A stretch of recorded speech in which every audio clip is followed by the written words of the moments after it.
evening, everyone. Welcome to our ReggieCon panel for this evening. We're very excited to have some return guests. We are discussing the Habibti Pada comic in celebration of Arab American Heritage Month. Sorry, this is our third ReggieCon panel for the spring semester, with more to come. My name is Jana Albrecht. I'm the Associate Vice President for Enrollment Management here at Illinois State University. Before we begin the panel, I have just a few details to keep everything running smoothly for all of you in the audience. First, we do record the session and it will get posted to the ReggieCon website. Second, if you need confirmation of attendance for tonight's event, we'll post that, a link to a form towards the end of the panel for you to go ahead and complete. And then third, the presenters' video and their audio are on, but we can't hear or see any of you as guests. That said, we do monitor the Q&A function, so we do encourage you to ask those questions frequently and often. It's one of the favorite parts for the panelists to answer your questions, but just know that they may not get to those right away, but they will get to them eventually. And last update is just a reminder that you can check the ReggieCon website whenever you like. It has a lot of really good previous panels in there, and you can stay in the know for future panels and future events to come. So enough of the housekeeping. At this time, I am pleased to introduce our fearless leader, Dr. Scott Jordan. Dr. Jordan is the chair of psychology here at Illinois State. He also happens to be our moderator and a panelist for tonight's discussion. So Scott, please take it away. Well, thank you so much, Jana, and welcome everyone to ReggieCon, the con that asks the question, what's your story? I'm Dr. Scott Jordan, aka Zombie Scotty. I'm a cognitive psychologist philosopher here at Illinois State University. And tonight we come together to celebrate Arab American Heritage Month with a discussion of the award-winning comic, Habibti Pada, Shou ismeek. Joining me in tonight's discussion is a crew of pop culture aficionados, top graduate students here at Illinois State University. First on the docket, Edcel Cintron Gonzalez. Edcel, please come in and tell the audience a little something about who you are and why you love comics. Hey, hello everyone. I'm Edcel Cintron Gonzalez. I'm currently finishing my PhD in English Studies. I focus in children's and adult literature. And the reason why I love comics is I love the way that both the illustration and the narration fuse together to tell a very compelling story to us as readers, and allows us to not only feel empathy, but also reach that extra level of narrative and story. So that's the reason why I love comics, and I'm very excited to be here. Well, very glad you're here once again, Edcel. Can't wait to hear what you have to say about this story. Next, Farhia Osman. Farhia, please come in and tell everyone who you are and say something about why you love comics. Hi, I'm Farhia. I'm a third year in the psychology department as a grad student. And I think it's just going to kind of be echoing some of what Edcel said, loving comics in the way that you're able to integrate some of the narrative piece as well as the visual piece within the art, and recognizing that every single medium has a very unique way of how to tell and portray a story. And I think that comics do a very particular work that can't be emulated in another different fashion. So I think a lot of love for comics. Absolutely. Thanks so much. And once again, you're a veteran of ReggieCon. Very glad to see you here again tonight. And finally, from the graduate students at Illinois State University, Maisha Tahnsin Orthy. Maisha, please come on in and tell everyone who you are and why you love comics. Hi, everyone. I'm Maisha. I am also a graduate student at the Department of Psychology. I'm currently finishing up my master's and soon to be starting my PhD in the next fall. And one of the reasons I like comic book or graphic novel is that I think it's a very efficient way of talking about difficult concepts that might be hard to grasp. So using visualization or storytelling aspects of a comic book, we can explain a lot of different concepts, or maybe some like racial and multi-othering sort of stuff in very, very like efficient way through a comic book. And that's why I like graphic novel and I like comic book a lot. Very, very cool. Glad you're here again as a ReggieCon vet. And what's interesting about the three of you is we all just kind of met each other through nerddom. And it's just been a fantastic ride in working with the three of you here at ISU. And now, one and all, it is my distinct pleasure to welcome tonight's discussion our very special guests, author and illustrator of Habibti Pada, Ameen Beydoun, and Ismael Hernandez. Ameen, please say hi to the audience and tell them a little something about who you are and why you love writing comics. Hi, folks. First of all, Scott, thanks so much for having us back on. ReggieCon is really, really a special opportunity for us to talk about our work, and to have people take it very seriously and kind of engage on a very, very deep level with the work. And it really means a lot to me both me and my illustrator, Ismael Hernandez. It means a lot to us to have our work be taken seriously and to take the time to discuss it. I also would be remiss not to mention that it's Arab American History Month, and there have been 33,000 Palestinians who have been killed in Gaza, and 12,000 of whom are children. So it's very important for me to mention that, especially as a children's book author. And these are very, very important topics for Arab Americans, and this is kind of partly why we do what we do, to have difficult conversations. So I just want to thank you again for giving us the platform to talk about our work. Well, you're more than welcome, and thank you for coming back, and thank you for mentioning the issue in Palestine.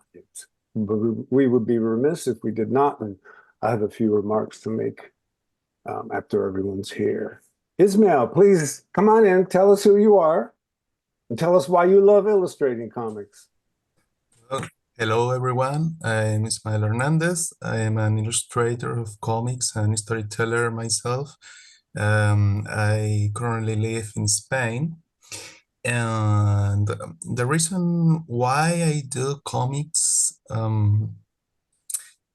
well, it all started because I wanted to say important things, or at least some about topics that I find important that people discuss and hear and wonder. I found that the union of the word and the image would do a very good job about it.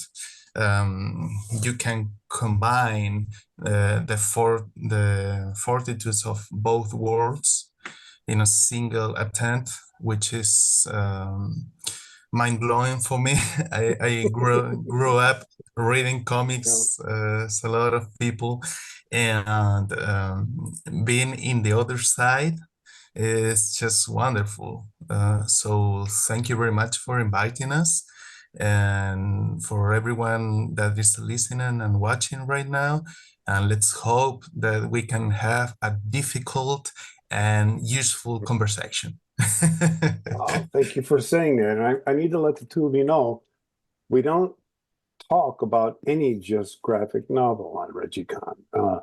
They have to be graphic novels that coherently disrupt at the visual level, the cognitive level, the cultural level, and all that has to be done well.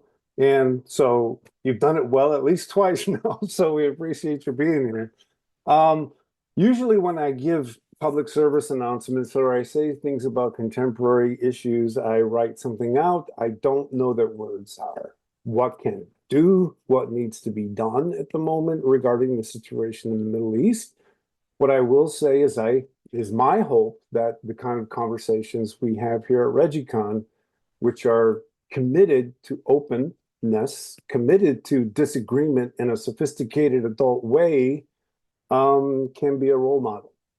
And hopefully the types of graphic novels, the types of stories told in this particular version of Habibti Pada might be stories that we can hopefully start teaching more of our kids, more of our families, regarding what we are and what we live in. So yes, on that note, I have to now give credit where credit's due to the people who've made it possible for us to look like we know what we're doing tonight.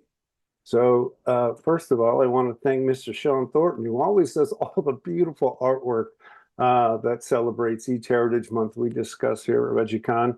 You've met Dr. Jenna Albrecht. She works in the Provost office and strongly supports what we do here at ReggieCon. So we're very grateful.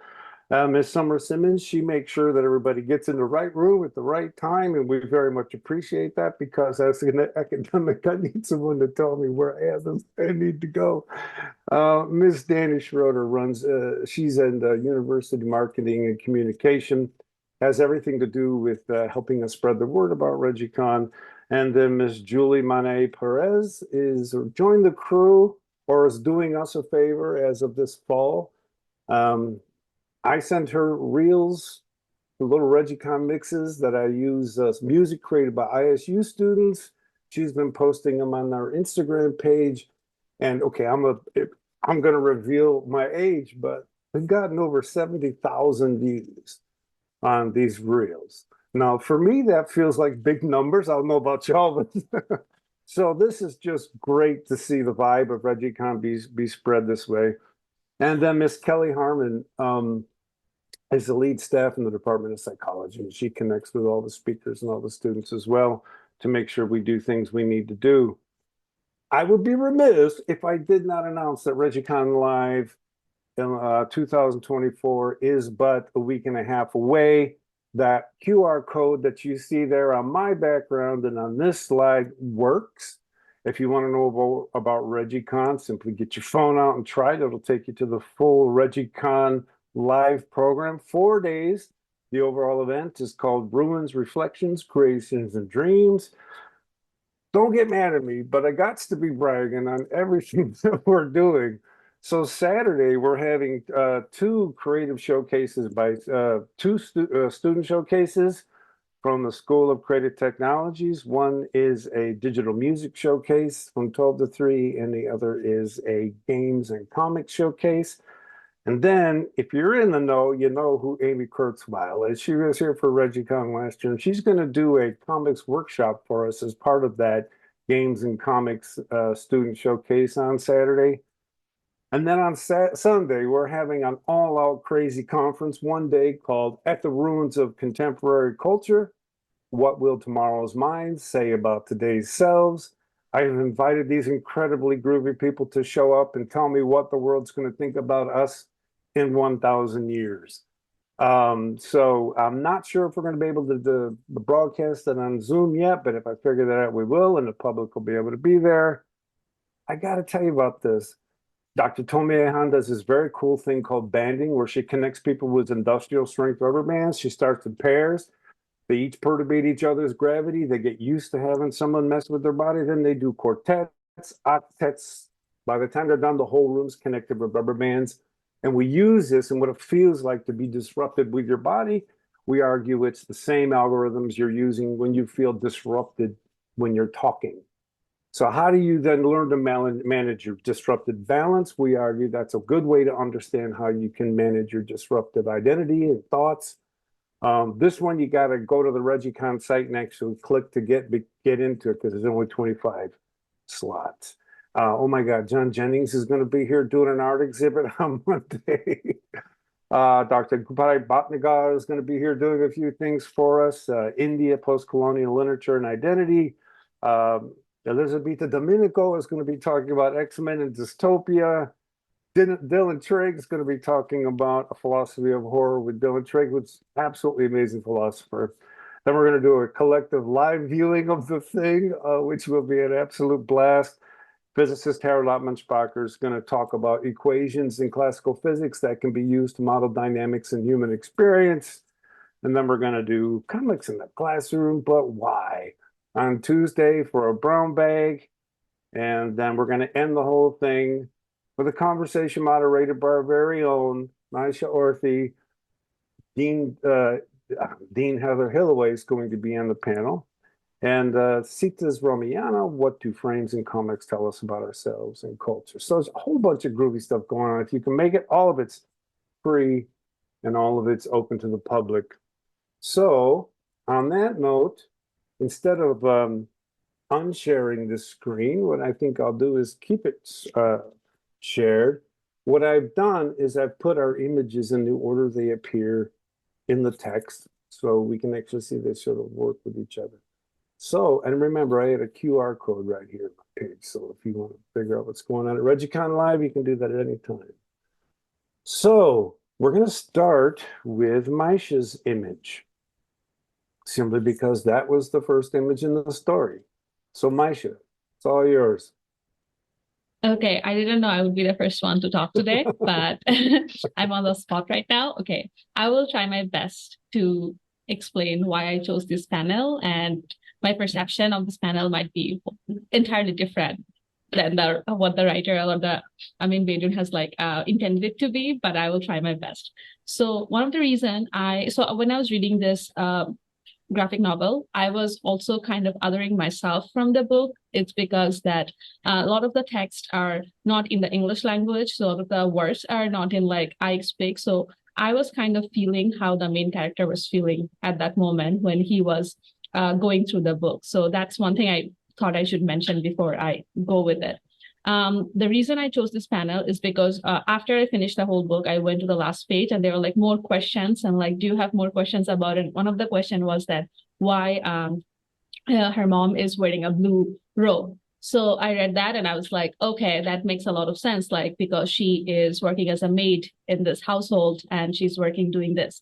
So this kind of resonated with me because I'm an international student and I'm from Bangladesh. So a lot of the people from Bangladesh also goes to Middle East as a labor there. So I have distant relatives of mine who also did that. And I have heard horror stories. Some stories are good, but they go for money. But at the same time, there have been very horrible experiences that I've heard from my friends, or they're someone who they're very close with and they have went to that and stuff like that. So when I was reading that part, I kind of it was reminding me of that. And that's why I kind of wanted to pick this panel and mention that his family is also probably going through the same sort of transition in by immigrating there, because the experience of immigration is already hard enough. You are also feeling the othering from the culture that you went through. At the same time, when you also go through those horrible experiences of being a labor in that country, you experience more of this. Another thing that I wanted to point out is that frame here, that frame that where the house that his mother works at, they went to a vacation in Paris and he's watching that in the thing, but he's here in afraid that they're gonna ruin their house by kicking ball in there. So that also kind of sort of resonated with me as othering, how their socioeconomical aspect is so different from the place they're in. So that's why I kind of wanted to talk about this panel and wanted to pick this out. Excellent. Anybody want to follow up?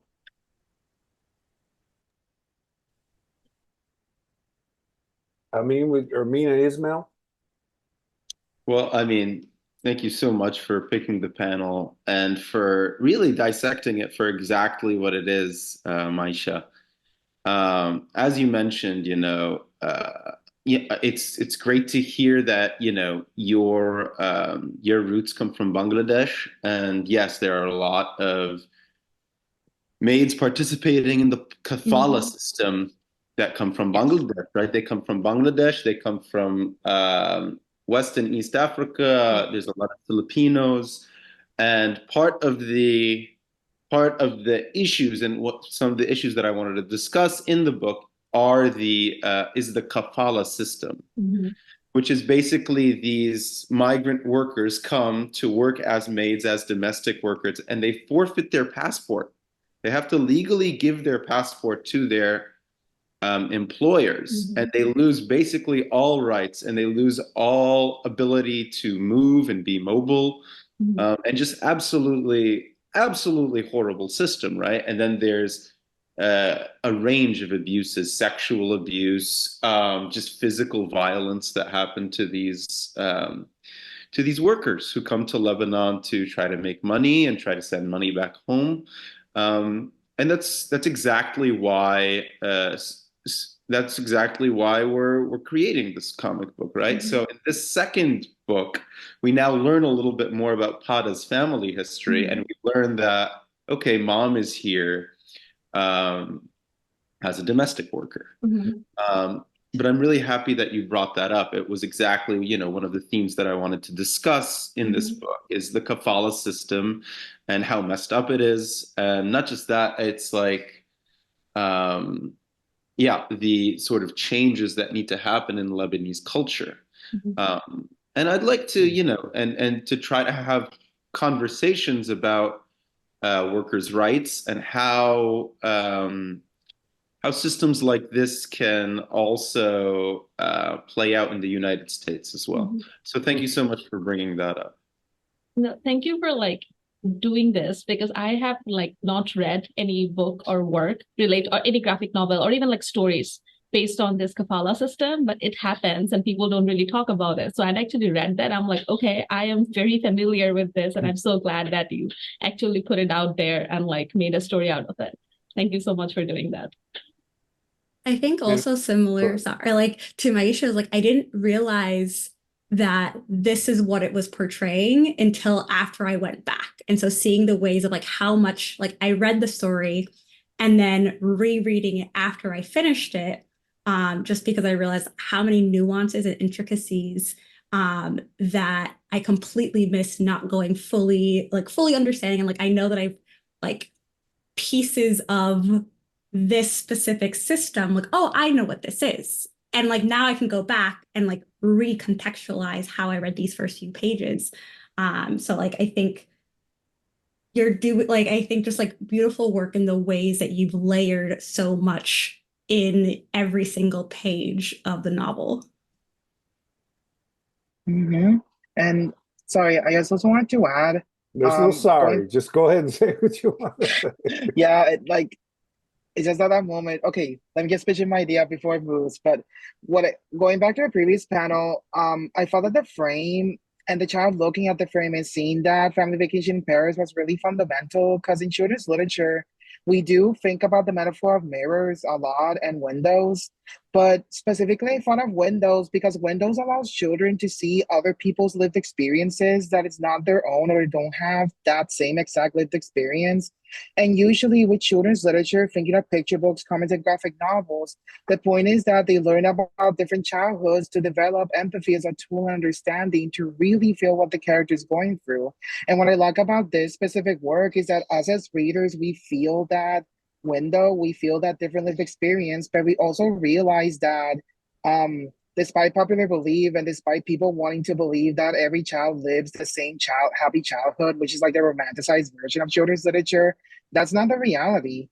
And I think that's important to acknowledge to better understand that, you know, not every childhood has those same privileges and it looks exactly the same. And I think that's important of how we can extend the metaphor of windows in order to enact more topic of social change, for example, and kind of like realize why is it important to talk about, you know, seeing a working class family, seeing poverty, seeing other kinds of important themes that usually don't get enough attention or just censored from children. Yeah, I want to follow up on what you said there, and I want to share the frames again as I do it. I wanted to say Oh, something please go ahead. as well. Please go ahead. No, I'll come. Go ahead. I wanted to comment that when Ameen sent me the script and I wrote and I read that part, I thought that it was very clever the way that he wanted to point out that issue, because when you read it, it's just shown the information is not being shared by a judgment or like a negative or positive implication. It's just shown the way it is, and somehow it presents the topic so the reader can inform in himself or herself and ask, well, what is that I am reading here? And as you all said, the questions and the answers in the end allow us to reread the story with all those things that were shown but not explained, and suddenly all those has new meanings that uh, deepens the story and its implications. So that was very interesting for me when I received the script, and put me a responsibility as well that show in images something that looks neutral, but in reality is absolutely not. I agree with everything you're saying. I want to talk a bit about the scales of storytelling that are going on in the images here, because if you look at the left page, if we had an image that was nothing but the movement of the frame, the movement of the picture, so nothing else but that picture swooping down and stopping, then that picture coming up and stopping, then the picture going down and stopping, I think we could reverse engineer pretty much what's going on in that image. I mean, what's been captured here in 3 frames are very different psychological states, all of which get their meaning in relation to the other. So it's an incredibly efficient, beautiful way to tell a story in 3 frames. The emotions are different in all 3 frames. There's no emotional consistency across these. And then you get to the next page, and you basically have the dynamics between the mother and the 2 children. And at the end, they're doing kitty things, they're arguing with each other, mom's yelling at them at the top. And then what I love about it is the way those first 4 rows, these guys here, turn out to be the foreground of the background. And the background is Ma's love for her kids, right? So it's always there. And the quality of the storytelling here is all that meaning is non-spoken. All that meaning is simply there by frame in the work. Now, you could capture this in a movie, right? You could take these scenes, but by doing it in 1, 2, 3, 4, 5, 6, 7, 8 images, you make it clear to the reader what you want them to focus on. There's no confusion. They may not pick it up, but that's the beauty of it. They can do it later. So I would like to know, you said that Ameen sent you notes about the page. I would love to hear about the back and forth of how you decided on those 8 frames for that part of the story. I think I can jump in here, but I just want to mention that, like, the thing that I love about having this conversation, Scott, is that you make me aware of things that I didn't even see, and it really I got magic powers. magic powers. You're a magic zombie. It's amazing. Like you mentioning that Ismael put those 4 frames in the foreground, and then the mom's image is happening kind of in the background. Like I never saw that. And so it's so powerful, right? And you actually can't do that in a movie. And that's kind of the beauty of comic books, is that you can layer panels. You can layer panels differently. So that so that just speaks to the visual brilliance of Ismael over there. But back to your question, I've totally forgotten what the question is. Can you remind me? Well, the question was, it may be passé now because I wanted to know what kind of notes you gave Ismael to come up yes. with panels, right? And what I will add before you answer is that, I study creativity, and an artist creates work, it doesn't work, they destroy it, they create new work, it doesn't work. And what you're trying to do is generate those tensions in yourself. What am I doing to generate the tensions I want the reader to experience? And I bet there are 20 versions of this page that ended up on the floor, at least, because it just didn't generate the right tension. You don't even have to know why, right? It's just, writing music. That chord doesn't work. I don't know why, but it doesn't work, and you keep doing it over and over. So what kind of notes did you give him? I like that you mentioned that, right? Because for me, creativity is intuitive. It has a lot of intuition tied to it. It also has like, you can teach it, you can do analysis, which is what I did. I went to art school and I did a lot of film analysis, a lot of screenwriting analysis. But I think that the beauty is once you internalize all of that analysis, is to be able to let go of that analysis and use your intuition. And that's what I love about creativity. But about the process, I think that the easiest thing to show you guys is that the process that we have is kind of here, where, I come up with basically Habibti Pada was actually written as a TV show at first. And I'm like, you know what? I'm never going to get the money that I need to make this TV show happen, but I really believe in it. So what did I do? I went online and I looked for an illustrator and I found Ismael. We connected on Reddit, of all places. And I saw his portfolio, and these watercolor and ink illustrations just blew my mind. And I said, I need to work with this person. Absolutely. That's very sweet. Right. And I didn't, and like, I didn't really analyze it too much, but as soon as I saw it, I knew this is the style. This is what Habibti Pada needs. Pada needs this very intimate watercolor style, this very almost dreamy as well, dreamy and personal at the same time. So I immediately knew that I had to work with Ismael. And so our process generally is I've written the screenplays. For the first two books, it was like I give him kind of a sketch. I work more, my mind is more like video based, film based. So I give him like just panels one after another of what I'm imagining. And then Ismael makes it extremely beautiful. And he changes the frame sizes and he layers them like you mentioned, and he really brings it to life.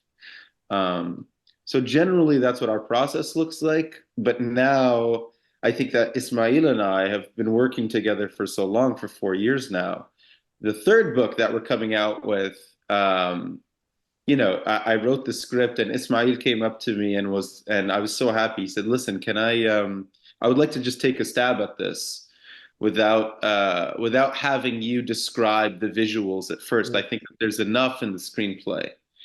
And I think that, and I was so happy to hear that from him. Because it's we have so much trust between each other, and I have so much trust in his work. And as the pages are coming out, it's going to come out in May or June. There's no question in my mind that this third book is going to be the best one yet, because the collaboration between us has just become so much more seamless. That's fantastic. Dare I quickly say, and I hope it's okay, the only other, there are probably other illustrators who work in this medium with watercolors. I would say this is at the level of David Mack in terms of the storytelling that the painting is doing. Speaking particularly into David Mack's Vision Quest with Echo. It's a stunning storytelling through watercolor. So, okay, I've blabbed on long enough. I'm going to share you guys my frame, because it follows Maisha's. I think it's even the next page in the story. Oh, no, hold on. There we go. This is it? No, this is it. What the hell? Hold on. Are you guys seeing this? This is my favorite frame. I'm just teasing. I think that was last year at San Diego, right? We ran into each other. This is, I think, the next page. And here's, again, this just is brilliant visual storytelling.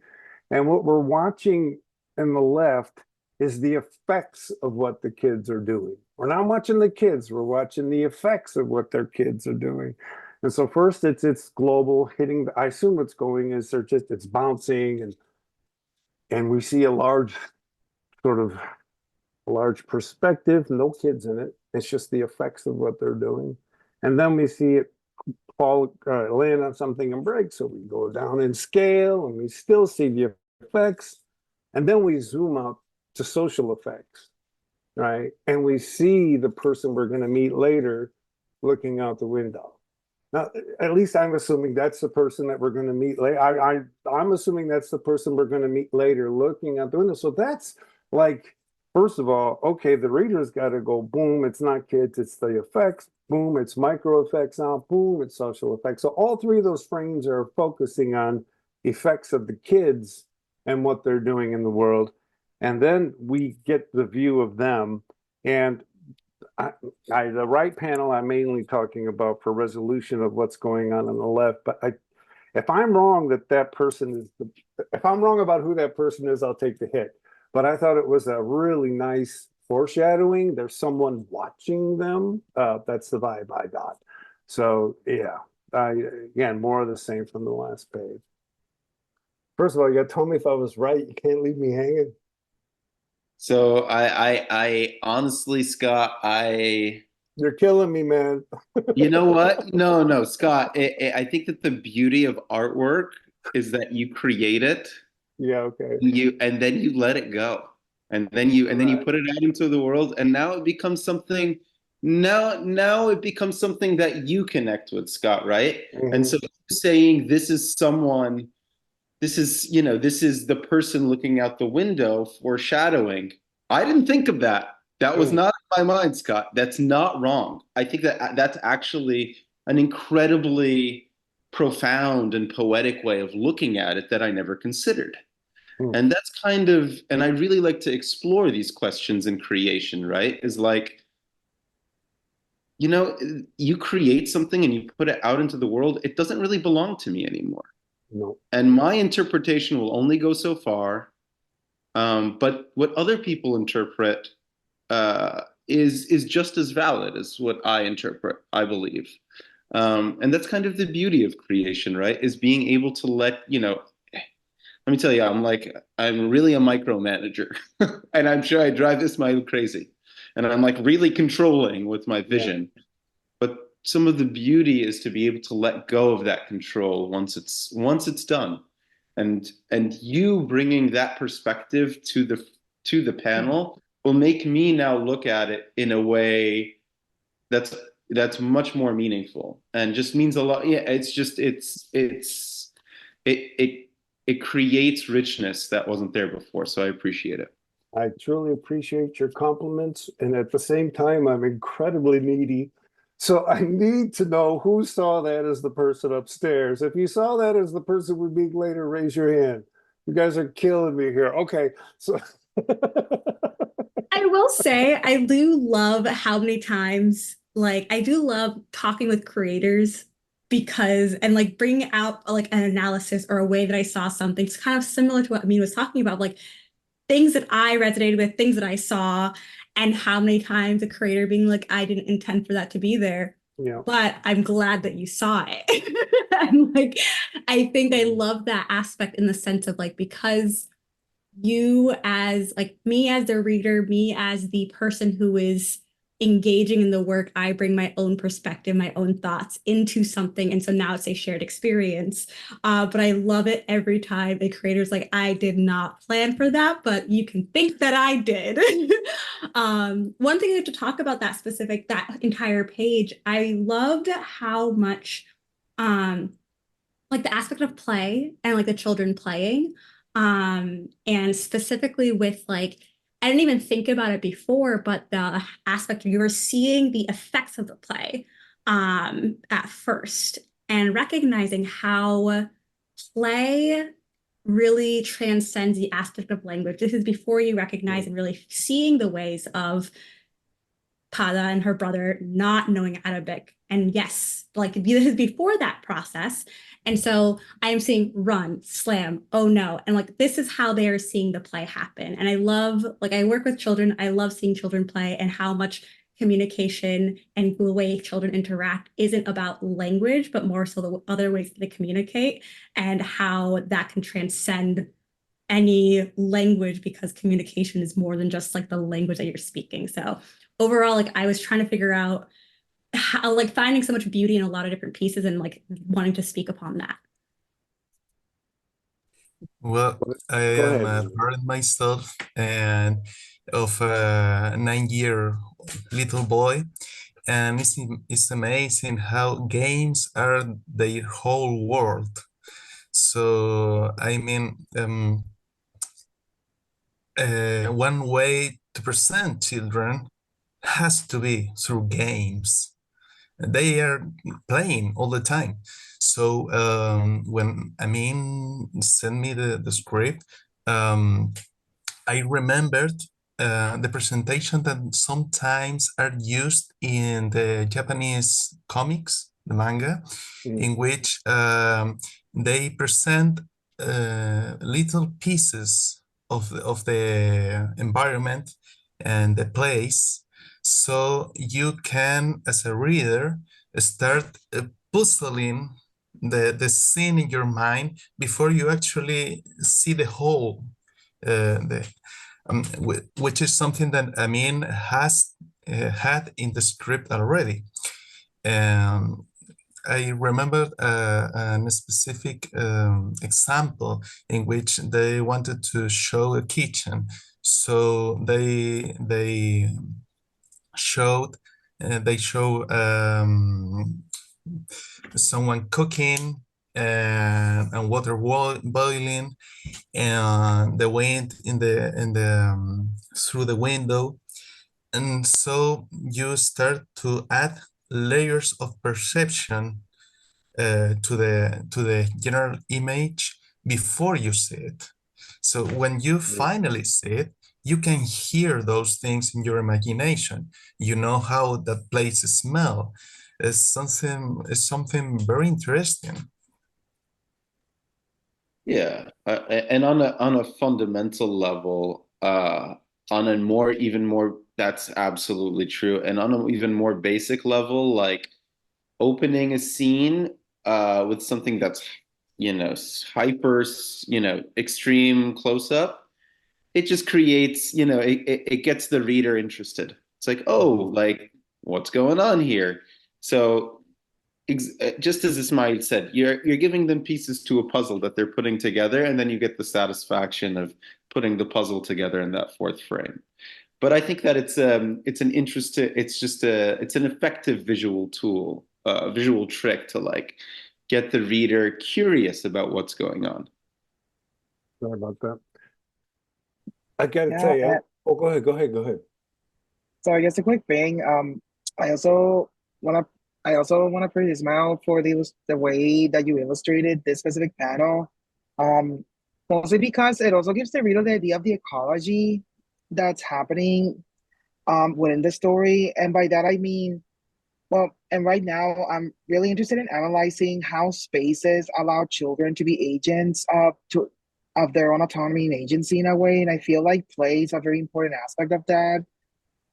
So I was really interested in the way that was illustrated, as in terms of the space. Is it how are children acting in the world, and how are they interacting with the ecology of the space? So I just wanted to mention that I found that super fascinating and very true. That we see children playing outside, and that's a really beautiful thing to see and to show in illustration, and it is part of the story.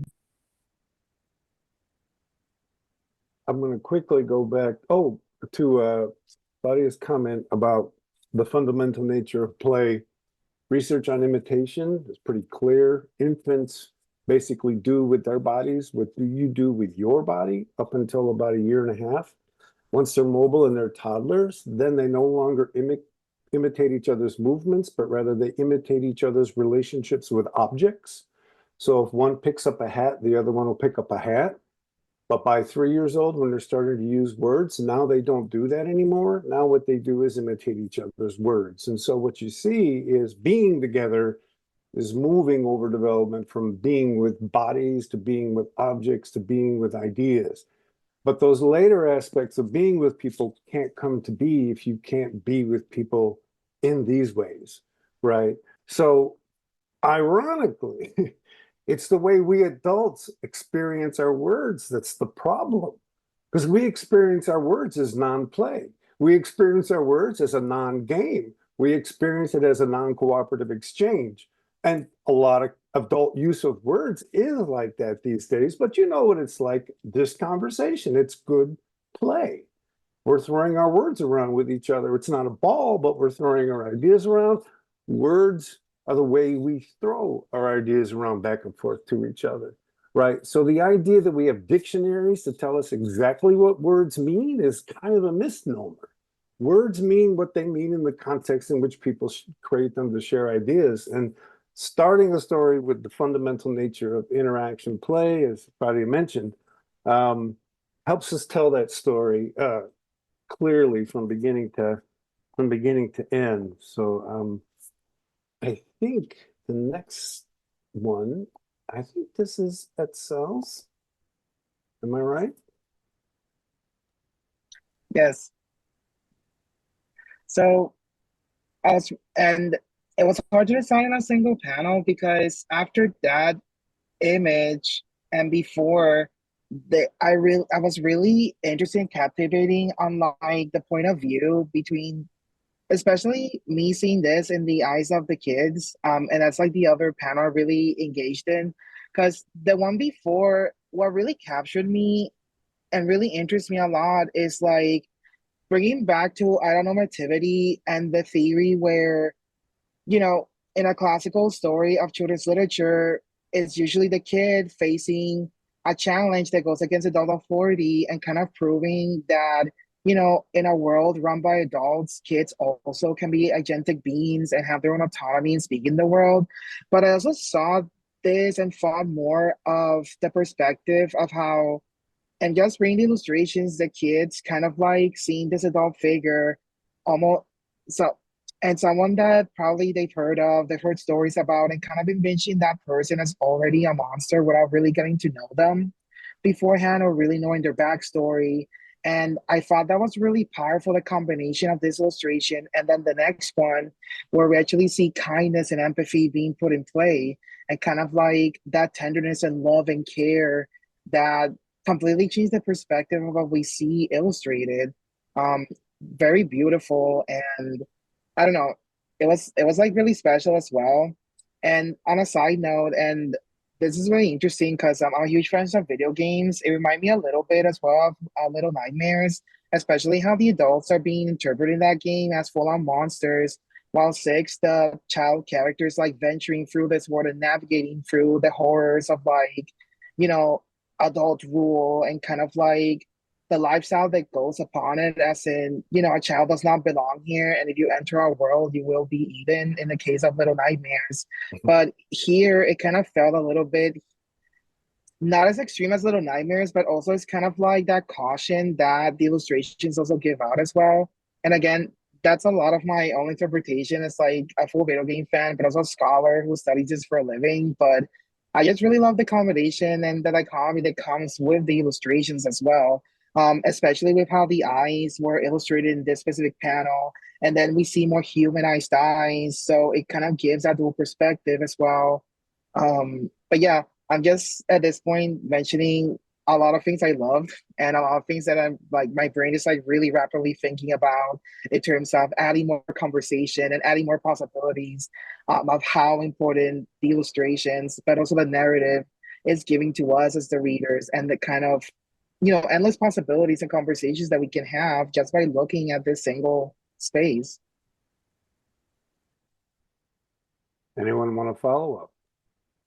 I love this panel, like this page in general, overall, and really seeing the ways that one, she goes from monster to human, so instantly, and that being, and the like the impetus for it is like the way you're humanizing is through name and the power of having names and asking names. And once you have a name for something, rather than calling her Alhule and like figuring out like her as a monster, you have her name now, and now it is no longer as scary. I also think it's really interesting slash like seeing the ways that like it wasn't Pada who asked this time, and it was her brother asking for the first time. Because in the previous page, Pada asking her helped interrupt the rage that was there and the confusion. And her brother now is like, oh, I am learning. This is a way to interact with someone as they are picking up like the idea of picking up language is not only picking up the words, but also picking up the social cues and how to read people. So the idea that once you have the name and once you have also recognizing this is how you're showing respect, you are able to connect with one another. And so I think that was like one of my, like a very compelling page in general. You mentioned something that is quite important for me as well. Usually, when we don't like someone, the first thing that we try to do is remove his or her humanity. It's easier to hate a monster than to hate a person. So the name is one of those things that make us a person. It's no longer just an animal or an enemy, but a person which has a name, just like you, and someone with you can start talking somehow. So yeah, in this page, I think that as you all said, that's something that is shown is the monster that through the name, through the human contact, can turn herself as a person briefly. Yeah, and I'd like to also jump out and say that, like the way, just like visually, the way that Ismael did it's kind of, it did the sort of the word of the book, right? The Shou ismeek, ana isme kind of thing. It's just brilliant, right? Because he used a whole different color palette, and connected these like question response, different colors as well. That was all Ismail and is absolutely brilliant. Really helps me almost like, visual. It's almost like color coding, like index cards for vocabulary notes or something, right? It creates color to connect with text for language learning. So I thought that was really cool as well. I also want to take a moment to just talk about sort of broad narrative arcs, even beyond this book. So in the first book, this is the second Habibti Pada book, and in the first book, Pada is completely out of her element, right? She is thrown into the middle of school, day one. She's freaking out. She doesn't understand anyone. It's very, very scary. And as such, the monster in book one is essentially a T-Rex monster, right? It's the Jurassic Park T-Rex that attacks her. And you don't engage with, she doesn't engage with that. You don't ask that monster what its name is. You run, right? You run because you're completely out of your element. And I think that goes to show you what book one was about. I think in book two, Pada now is a little bit more comfortable. And in some ways, this is a happier book in many ways because she's a little bit more comfortable. She now knows how to play games with kids, right? And she's learning how to engage with the world around her. So as such, the monster in the second book is not a monster that's purely terrifying. It's a monster that could be understood. And because of Pada's bravery, that's kind of the point, right? Is that it's very easy, it's very lazy for us to say something is evil or something is monstrous, which also I think about this a lot actually with Palestine now that I'm mentioning it. I find that it's very lazy to say, oh, they're terrorists. It doesn't matter. It's easy. It's lazy. Instead, let's ask the person, let's try to understand the person. Let's ask the person's name. Let's get a little bit of let's try to understand another perspective. So in book two, Pada's great obstacle is to understand this monster a little bit better, not just to run away from it. And both of those can be taught. Ask people what their name is or call them a monster. And it's never really consciously taught. It's just observed and embodied. One of my favorite stories about asking people their name is Princess Mononoke, where Ashitaka runs around. The first thing he asks everybody, what's it like to be you today? Right? Now, he doesn't use those words, but the first thing he's doing is telling you, tell me who you are, tell me what you're about. And it's incredibly powerful. I mean, even if you're a Machiavellian sociopath, if you want people to be in your presence and enjoy, invite them to tell their story. Invite them to tell you what it's like to be them today, and then don't solve who they are. I'm Tell happy. them who you are. Go ahead. Sorry. No, Please no, finish your idea, Scott. I was just so excited that you mentioned Princess Mononoke. I wanted to jump off that. I would just say that the reason this is ReggieCon, the con that asks the question, what's your story? That's the point. That's training people to go into a difficult space like this child is and have the courage to say, what's your name? What's your story? You have to be trained. Now, some people just have it naturally, perhaps, but seeing people do it, seeing modeling this behavior for people is so incredibly important.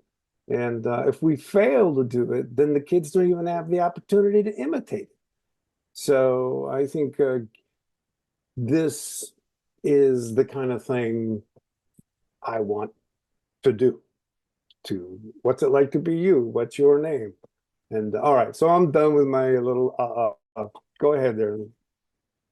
Goodness, a great mention in Princess Mononoke, also in Spirited Away when Yubaba like takes the character's name, right? Yep. And the character says you need to remember your name, otherwise she's going to control you. And I forget the name of the boy character, but the river god, and he forgotten his name, then he remembers his name. So the power of names is it's very, very important. And she makes her work to get her name back. This, and that was Miyazaki's point. Stop with the moaning about the world. Even if you're 10, do the work. Do some work to make things happen. I sound like an old man now, and I apologize. But Miyazaki was probably my age when he wrote Spirited Away.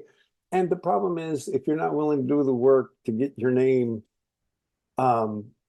there's despair waiting for you, right? There's depression and despair waiting when you won't risk being who you are. So, yeah, all right, enough of that. Anyone else on that frame? I wanted to share well, in Japan, names have meanings.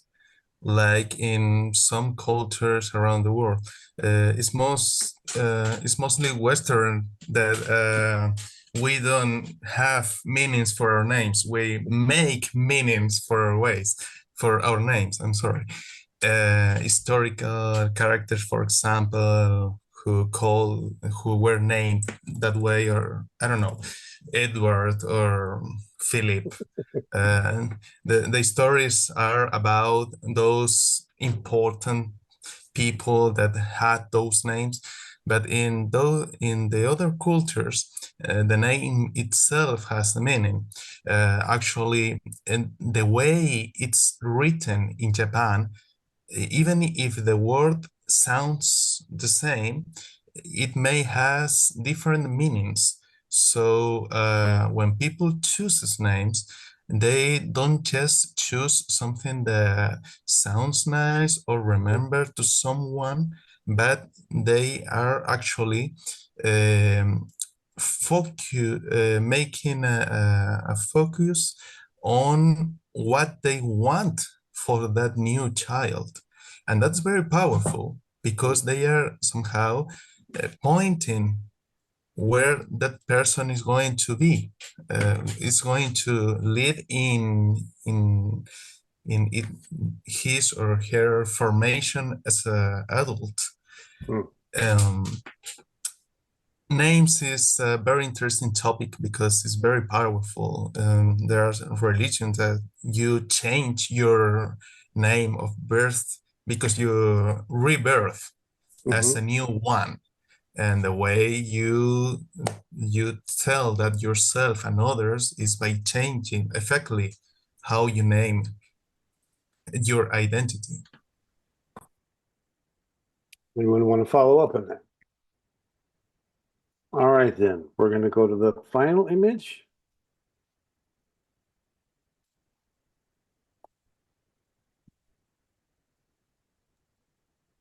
Okay.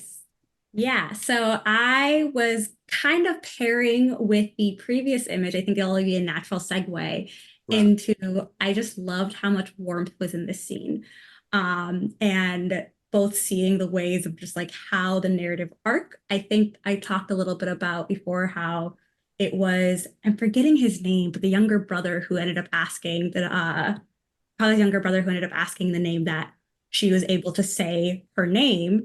And then similarly, Pada gave her a kiss. And then seeing the ways of how now the younger brother imitating his sister in how to interact and humanize this person into not this ghoul or troll or monster as everyone else sees it, but through the one Pada breaking down her monsters and how she is guiding her younger brother to do the same. Because in the beginning of the story, she was asked to take care of her brother. And I think this is just one way that she is showing care and also ensuring that other people are showing her care, and also just loving how now this figure, I think it's the culmination of first she was a monster, then she was human, and then she is a a kind person. And you are seeing that arc. So I feel cared for, I feel appreciated, and I hope that the same, like they saw this entire story and this entire arc of now we've left this interaction in a very warm place. And so just loving how, along with the lettering with whenever questions were asked, I love the lettering with here. The bubble letters are very soft, and I think help create the dynamicness of the bubble letters and like the background and the foreground with the kiss. So love this page. Yeah, everybody's trying not to cry right now. This is such a great, I mean, this is a t-shirt right here, man. I mean, you know, even if you haven't read the story up to this point, you look at those frames, you know what's going on, right? And I think on the one hand, the love that you see there is an achievement. We can think of, you know, as you said, monster, human, what? Monster, human, we, right? In other words, you see like the formation. kind now figure, like a maternal grandmother figure. So monster, human to like family and kinship. Yes. And the thing is, it's not as much an achievement as it is a return to what we are. In other words, we are born imitating everybody. We do what people do. We are part of everyone.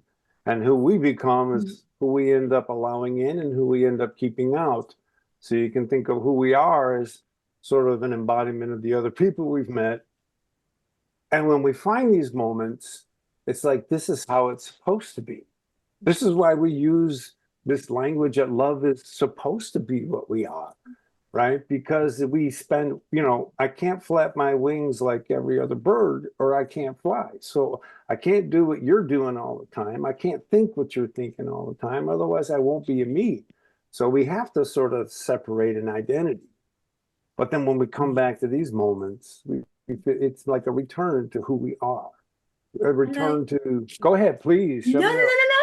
I know, because mine was going to be, I thought, as long as you're done with that thought, because it's going to be kind of a different one. Oh, I'll come back if I feel the need. Go ahead. All right. No, because also I didn't have access to the previous book, so I appreciate Ameen giving some context into what Pada sees as the monster in the first book, and then how she sees it now, and recognizing this is in the perspective of her. I don't know what her younger brother sees, Kimani. That's why I was getting the name. I was like, Kimani. I was like, I don't know what he sees. And like, does he see the T-Rex in here? And recognizing that, like, I'm the eldest sister. I am very protective in the sense of recognizing that, like, my younger siblings love to be attached to my hip when I was younger, but also model and do the things that I do. And so maybe Kimani did see a T-Rex as well, but the ways that she was modeling and Pada was bringing him in helping break that down. And he was able to follow and imitate each of the ways, one, asking for name, and then two, giving a kiss on the cheek. And so I think that intricacy as like an older sister, seeing that, and like that was where I resonated with. And so like, yes, appreciating the extra context, because I think that helped with seeing the ways of Pada's growth and how she's helping her brother with his own growth. Mm-hmm. Anyone else? I wanted to jump in a little bit. So I really like the panel because it kind of like shows me like children are not that judgmental as adult people are. Like people, like when we grow up, we basically has more borders around us and more, we do more othering with other people and not tend to be more skeptic, which makes sense because our experience kind of like makes us towards being more skeptic and everything. But children doesn't have those things. It's not that hard to like make them see what a person truly is. So like when I was like going through that panel, going through that exact page, I was like, okay, that's so sweet. And that's like very heartwarming. And I like how it ended with them being so accepting to that woman who they saw as a monster as first, or who the whole society is like perceiving or telling them as monster. So I really appreciate for doing that thing. Would like to take the Scott imitation concept of children, because what you are doing, what you are saying, is that that's why it's very important what do we give to the children to imitate. Because you said that children are not that, they don't judge too much, but they imitate the judgment that adult people do. So when the children finds another one who is supposed to be the enemy or the stranger or the one that is the outside of the group, they look that like they are judging, but in reality, they are imitating the judgment that they see in their family, in their friends. So it's very important to think, what are we given to imitate to our children? Absolutely. That's because I am parent, so I can't help. Everything you do as a parent matters. Everything you do. Even when my wife and I would get in arguments, I'd still debrief the kids afterwards on why we went through the argument. Your mom's stubborn, I'm stubborn, and we're going to fight for our lives, right? I wanted them to understand that fighting is, though arguing with your significant other is part of how you stay someone. But they always saw us with each other afterward. We made sure they saw that because we have a tendency to tell simple stories about parents. Simple stories that good parents are those that don't yell, bad parents are the ones that do. And that's just absolute rubbish. Because you can be someone who doesn't yell and not give a crap about your kid, right? So I think your comment is on target. Everything matters. And I like this idea you mentioned about kids imitating their judgment, because usually what's tied up with that is the positive emotion or the love with the person they're imitating. So a careless parent or a careless friend who's just saying all kinds of hate speech, you find that when you return that hate speech, you get positive results from them. And suddenly that becomes how you're a we, is by enjoying hating other people. It's weird, but it becomes part of your identity with that person. And this is why I'm so skeptical about words, right? Words are identity work. Words are identity maintenance. I want to see how you play. And when I see how you play, I then will make my decisions. I'll be honest with you, because you all do it too. Who am I going to keep in? Who am I going to keep out? Because there are some people I'll try to play with, but I ain't got all day, right? I got other people I'd like to play with. I got other things I'd like to get done. So these Ashitaka tactics, hey, what's it like to be you today?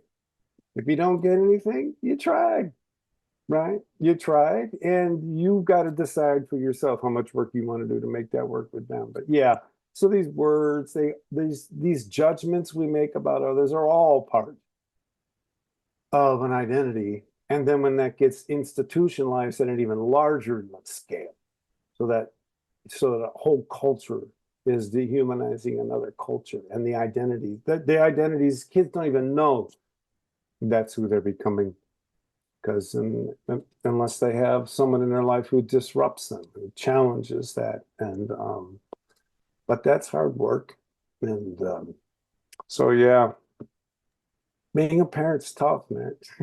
You're so responsible. Everything matters. I would say even being a college instructor. Everything matters. It's unbelievable. All you say, all you don't say, all you show, all you don't show. It's Oh my amazing. gosh. It's terrible and Everybody wonderful. been in a long-term relationship knows that everything matters. Everything you don't do that you were supposed to do completely matters. And one more thing I'll say just about the things that come to us when we're in these long-term play with someone, long-term relationships, is the arguing, the fighting, the love. It's all that first page I showed with the kids fighting in 4 panels of mom's love in the background. Those kids are fighting in the love of their mother. The love of their mother is not independent of what they're doing. They know exactly how far they can go before they get grounded or slapped, right? And they're playing in that relationship with emotional stakes because it's more fun. Once you've been through that with someone for a long time, I'll just call that old love. It's just old love. It's very comfortable. It can be very frustrating, and we don't tell enough stories about old love. And I think this story, by having multiple generations and having a younger generation be the one that provides the opportunity, what's it like to be you today, for someone who's being ostracized by their generation. That's how the system works, right? Someone has the courage to say, "Hey, what's it like to be you?" And cross generationally is magic, as you can see in this scene. Just when a kid does that to you, it's so much better than your friends saying they like you. Yeah, very, very cool. Any other questions on that, or questions or comments on that frame? Um, not on that frame specifically, but it's related to the frame because I did find one of the ending sections of what I call the paratext of the book, like the section of "But wait, we still have questions," for example, and the quick note on language. I thought that was very meaningful in many different ways. I really like the question of what is that monster, but what I loved about it specifically is that we really reached the really important questions, besides soft items like balls, frisbees getting stuck in the balcony. There's the question, but it's not only soft things. Kids have thrown harder things at her, like bricks, rocks, and bottles. Do you think she deserves to have things thrown at her? Do you think anyone deserves it?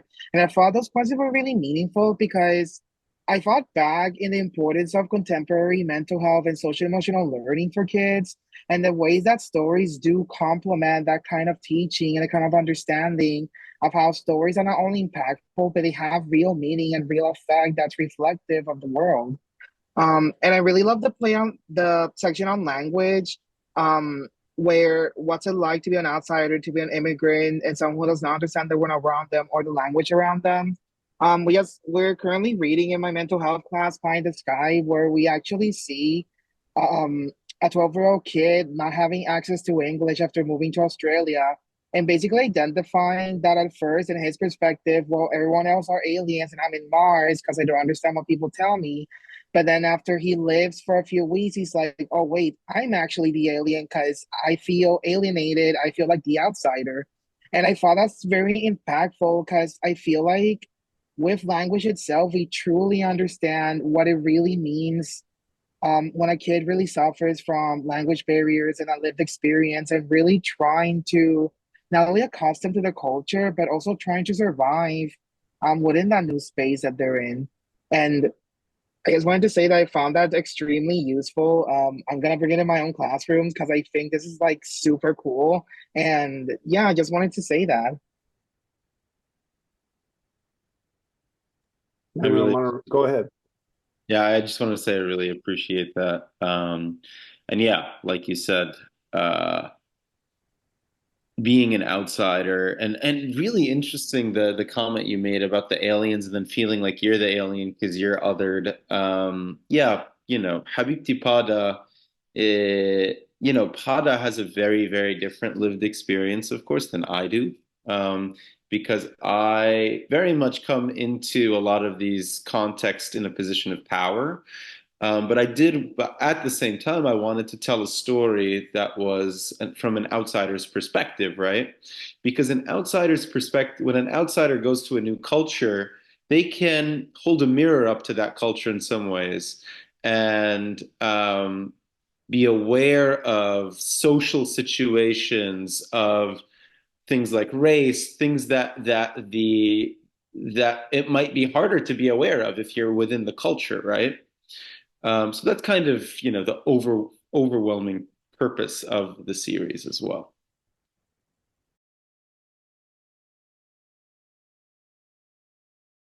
It's the person who hasn't embodied that culture that just by coming into it is disruptive. Now, disruptive has negative connotations, right? Oh, you shouldn't disrupt. Well, tripping on the sidewalk is disruptive. Me saying a word you didn't anticipate I was going to say is disruptive. And what it means is that you're basically running on autopilot all the time. That's how I can do all this talking, and I have no idea how it's happening. Words are just coming out. Why? Because they've come out millions of times before. So most of the times we're just running on autopilot. And when something is in our world that violates our unconscious assumptions, violate sounds bad. It's just a description. I've lived a life. There's something in my context that disrupts my memories of what should be there because of what I've lived. And we don't coach people on how to deal with straight up disruption. We don't coach people on how to deal with the fact that they've been perturbed, that they're we do it in one case, and that's in contemporary EDIA conversations. We talk about, microaggressions. We talk about it as if that's the unique case of disruption. But disruption is how brains work. Surprise is awesome. When your brain is surprised, the whole damn brain lights up. Why? Because it's trying to figure out what the hell happened. And it's trying to reorganize itself to be in that moment. Those are the moments of growth. Those are the moments of where you're out of sleep, you've been woken up, you're not sure what to do, and that's where that imitation is important, right? We were driving on the Autobahn. My kids were 6 and 4. We're in the German Autobahn and the car broke down. Well, there's no way on God's green earth we're going to get this car picked up for at least 2 hours. And then we got to go to the rental place. So it's going to be a 4-6 hour thing. So the kids are in the back seat and they say, look, y'all, we got a choice here. We can lose our damn minds, or we can just recognize that it's going to take us 4 to 6 hours to get over this and just have fun talking to each other. And just that little bit of coaching and disruption mattered. So, I think we have too many negative connotations about surprise, about disruption. And I think if we coached ourselves on it a little more and paid attention to the value of those moments, we would maximize our ability to grow, is what I'll say, because those moments of instability are priceless. That's beautifully said. I feel like we need to part of it is recognizing when we're being triggered, or recognize when we're uncomfortable, and instead of running away or shutting it down or attacking it, it's like let's get curious about it, right? Let's have a conversation with it. Let's ask some questions. Like, I totally think that's it's really important that we get better, that everyone, including myself, get better at that. Well, we put it in the K through 12 system, it'll have an impact, right?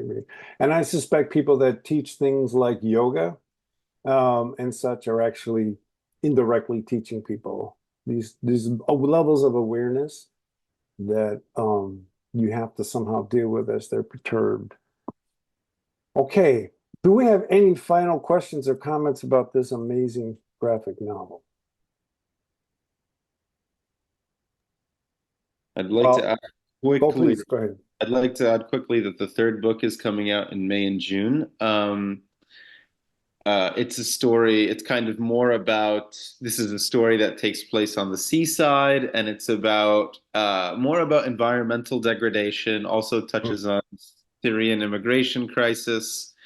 But it's kind of modeled off of Steinbeck's book, The Pearl. So it's a story about how Pada finds this incredible treasure, and it's about her trying to get a fair price for it and navigating consumerism, navigating capitalism, and all the environmental degradation that goes along with that. So check that out. And I'd also just like to encourage, I'm happy to drop my email. Please share your email with your students, because I do this so that I can have these kind of conversations. This is why I do this. So I encourage you to share. Please share it widely, share it with your students. And I'm happy to have one-on-one conversations with students who are interested in these topics, students who are interested in language, students who are interested in comic book writing. You know what I mean? So I just encourage, I just want to thank you again, Scott, for giving me the platform and giving us the space to have this super deep dive about this work that Ismael and I worked really hard on. Well, you are more than welcome. And let me tell you, when I go to the Green Mill on the north side of Chicago, the best jazz club in the world, I pay somewhere between $10 and $15 to $20 to watch talent that does its work all day. They're making $10, $15, no more than 250 people there. My point is they're doing it for the love. So I spend my money, and I just want to always thank them for living that life so I can enjoy that work. So let us thank you guys for living that life so that we can enjoy this work. Someone asked me once, hey, Scott, if you weren't a psychologist, what would you be? And I said, I'll be a rock star. It's just clear. But I didn't want to live in a van for 20 years. So I interrupted someone else. Please go ahead. I have a question. So you mentioned that you at first primarily you thought to make this story as like a TV show. So I was wondering, do you still have any plan to make like maybe a third animation or a TV show at some point? Because I think this story is really great, and I think it's because children, they like graphic novels, but they watch TV a lot. So I think that can help them get a better idea about the things that you are trying to portray through your work. So I was wondering if you have any upcoming plans on it or not. I would say that the vision is always still there. Hopefully one day, one day maybe you'll see Habibti Pada on Netflix with Ismael as the art director for the show. It's definitely there. Having said that, I think that it's been just such a learning experience for me coming into comic books, right? Because I didn't appreciate how different the medium is than filmmaking, than movies, than TV. I wrote it as a TV show, and Ismael is the one who showed me that there are ways we can play with this format that you can't do in video and TV. So if one day we have the incredible privilege of trying to turn it into TV, or a moving image, it'll be really fun to try to figure out how to translate Ismael's techniques into a moving format. But thank you for asking. I really appreciate that. I think it'll be a fantastic artistic outcome. So we're getting ready, getting close to having to close things down, as it were. But before we say our goodbyes, I want to share a couple things real quick. So next month on, keep this up. Come on, go away. There you go. On Thursday, May 2nd, we will have our final ReggieCon panel of the year, celebrating Asian American Pacific Islander Heritage Month with the Dark Loops Productions One Piece crew.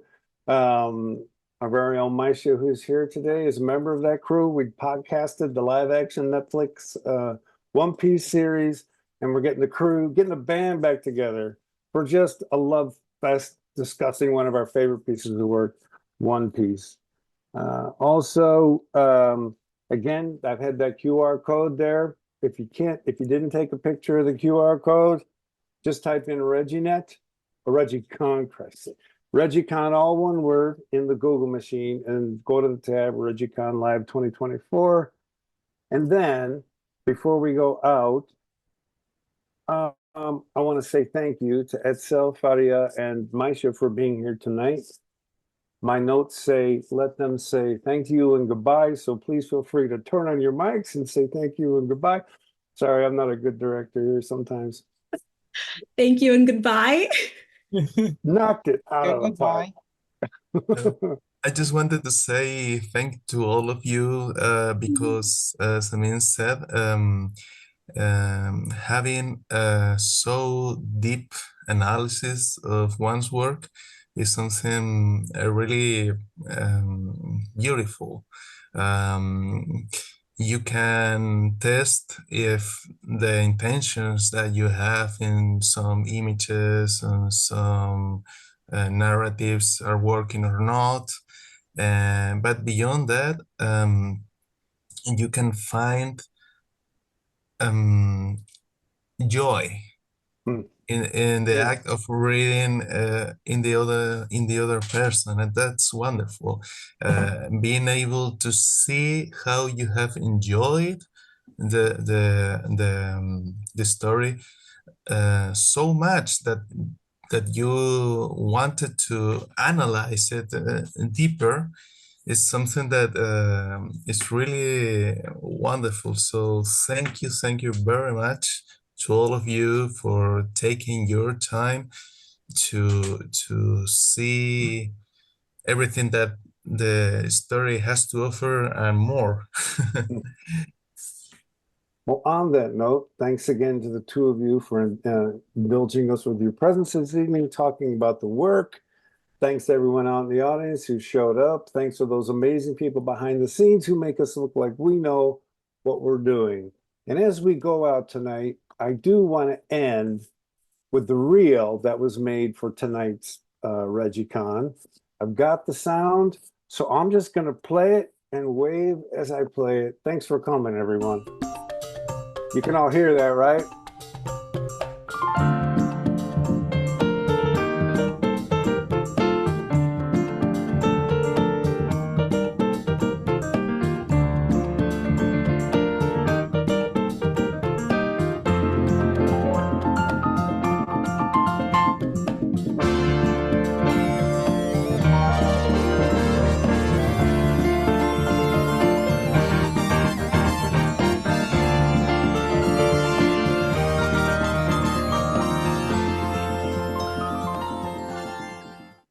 Man, that straight up makes us look like a professional news team.